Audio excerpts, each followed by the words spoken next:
local disability advocate, wannabe politician, and writer of Crips, a webcomic. Jeff. Merci.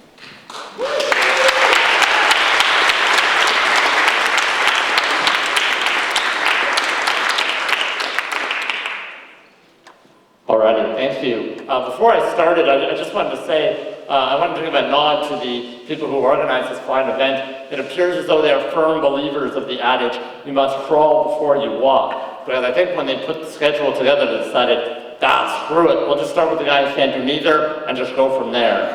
So thank you for that. You know, it's good. It's good to start from the beginning. So where is the beginning of my story?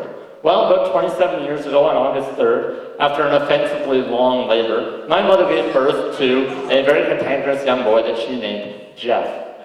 Now, I don't know much about babies or child rearing, but I'm told that they're very active. They move around a lot, they react to loud noises. That wasn't really my thing. My parents knew something was wrong, so they took me to the doctor. The doctor thought, maybe I might be deaf, because I'm not reacting.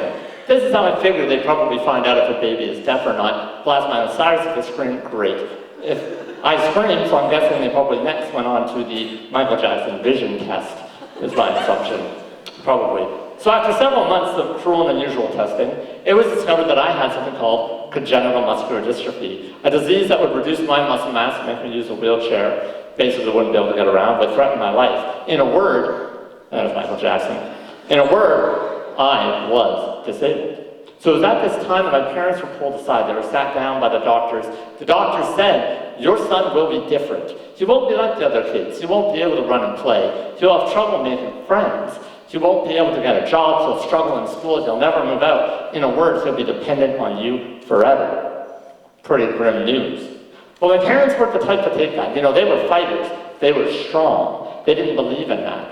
You know, they said, our son is going to do whatever it is he wants to do. It's from that point that they decided that, yes, our son may be different, but that doesn't mean he has to be useless.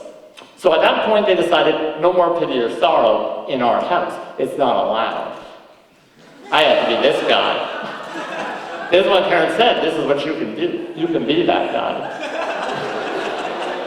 And I'm slowly getting there. Slowly. But you see, my parents taught me something at a very young age. They taught me something really important. They taught me that if you set your mind to something, if you really put your mind to it, you can achieve it.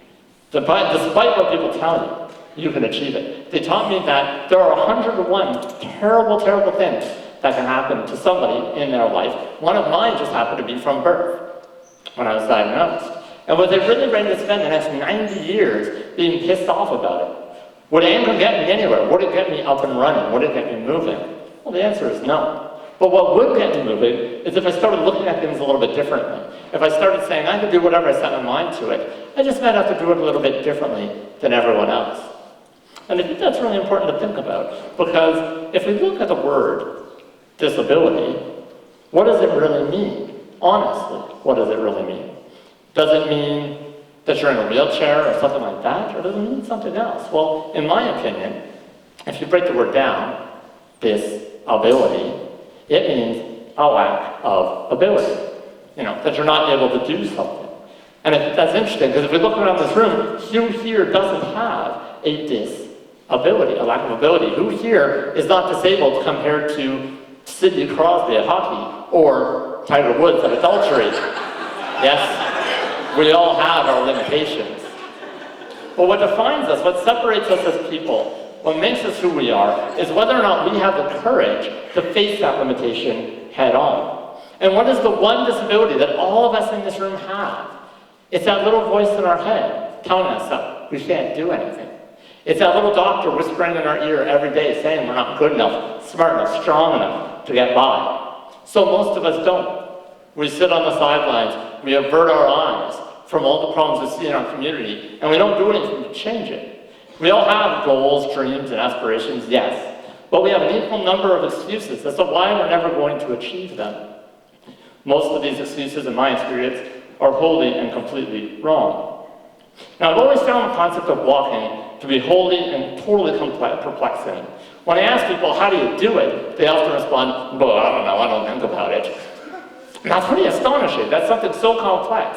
And you don't have to think about it to do it. So as all of you are sitting there looking at me and you're wondering, how do you do the things you do? How did you muster the courage to drive 650 kilometers to Ottawa in your wheelchair? How did you summon the courage to get out before us today and talk? Well, I think it's a little bit like walking. Don't think about it. Turn off that little voice in your head. Dive right in. The rest will take care of it. Because if you think about it, think about this. If a guy in a wheelchair could go 650 kilometers, just think of what you can do with your 2 legs. All you got to do is take the first step. Thank you.